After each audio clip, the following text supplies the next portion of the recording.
Shalom, selamat pagi Bapak Ibu dan Saudara dikasih Tuhan. Terpujilah nama Allah, sumber kehidupan kita yang mengaruniakan hidup di hari ini dan juga mencurahkan berkat-berkatnya.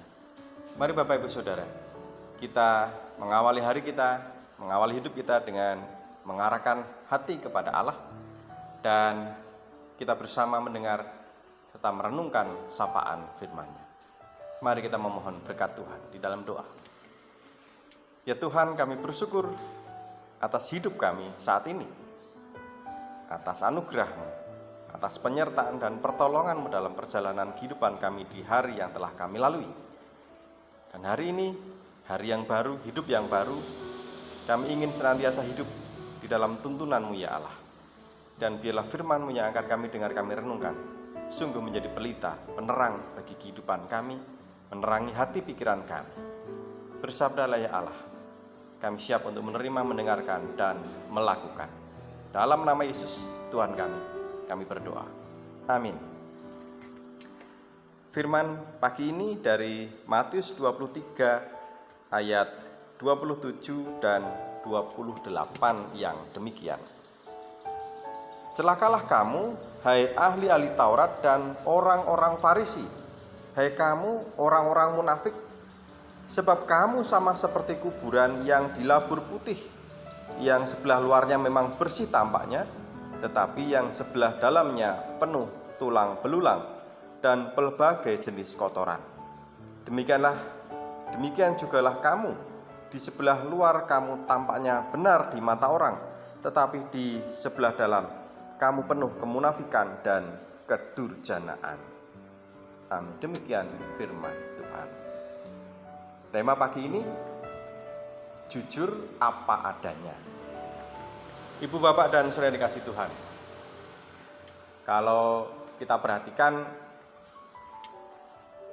kuburan di zaman sekarang ini, menurut saya berbeda dari kuburan waktu saya kecil.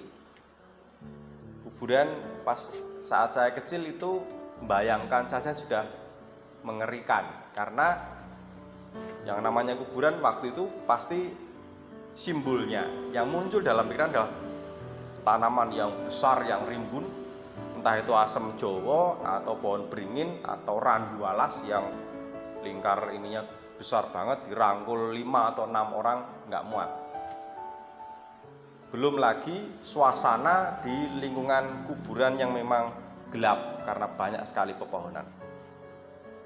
Mengerikan. Tapi kalau sekarang saya sempat memperhatikan kuburan di zaman modern ini seperti taman malah. Taman bermain penuh dengan bunga, terus nisan yang ada di makam pun bermacam-macam modelnya, warna-warni dengan keramik atau bahkan granit yang mahal. Jadi ketika orang datang ke makam, ke ziarah, seperti bermain di taman, berbeda dengan zaman dahulu. Dan kita tidak akan menyangka apa yang ada di balik nisan kuburan yang luar biasa indah, yang mahal juga. Tuhan mengingatkan, di balik sesuatu yang indah, marmer, keramik, granit yang mahal ini, hanyalah tulang belulang dan kotoran.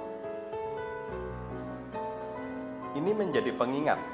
Saat itu Tuhan mengingatkan orang-orang Farisi, ahli Taurat, orang-orang Yahudi, pemimpin agama yang memang menjadi orang-orang munafik. Mereka berperilaku kelihatannya seperti orang saleh dengan segala aturan dan tindakan yang mereka lakukan, seolah-olah menjadi pribadi-pribadi yang taat.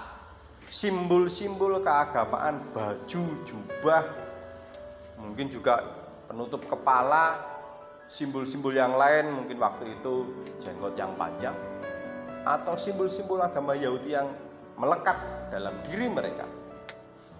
Mungkin juga setiap saat mereka mengucapkan ayat-ayat suci, doa-doa yang panjang-panjang mereka ucapkan. Tetapi Tuhan mengingatkan bahwa apa yang nampak di mata manusia, yang kelihatan baik, indah, saleh, belum jaminan, karena Tuhan melihat apa yang di dalam hati.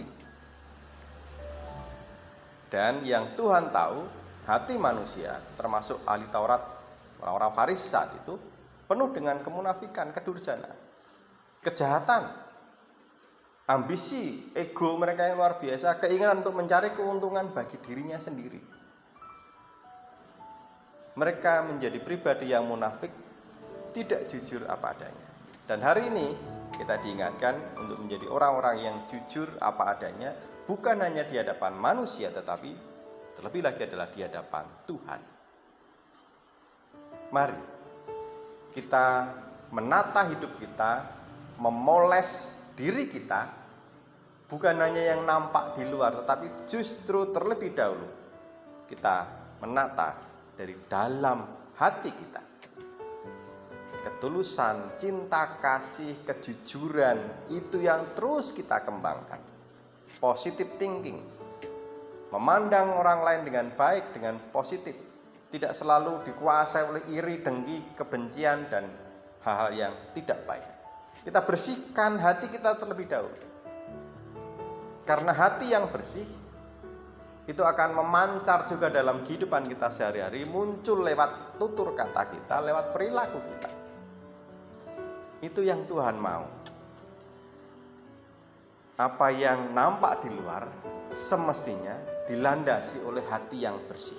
Apa yang baik yang kita lakukan selama ini, itu seharusnya dituntun oleh hati yang baik juga, yang bersih juga. Mari Bapak Ibu Saudara, belajar untuk menjadi pribadi yang jujur apa adanya di hadapan Tuhan, tidak munafik, tidak menutup-nutupi, karena Tuhan melihat apa yang ada di dalam hati kita. Kita belajar terus mensyukuri hidup kita. Kita belajar untuk terus mengasihi dengan sungguh-sungguh. Kita belajar untuk terus melakukan tanggung jawab kita dengan penuh sukacita, tidak dengan bersungut-sungut, tidak pula dengan gerundel atau yang lain. Kita awali hari kita dengan hati yang bersih, hati yang penuh sukacita, hati yang tulus, hati yang terus bersyukur kepada Tuhan. Kiranya hari kita senantiasa diwarnai oleh sukacita, dan kita sungguh-sungguh merasakan hidup yang penuh dengan keceriaan, dan kita memancarkan kebaikan, cahaya kasih dalam hidup kita, dan hidup kita menjadi berkat bagi banyak orang. Tuhan memberkati. Amin.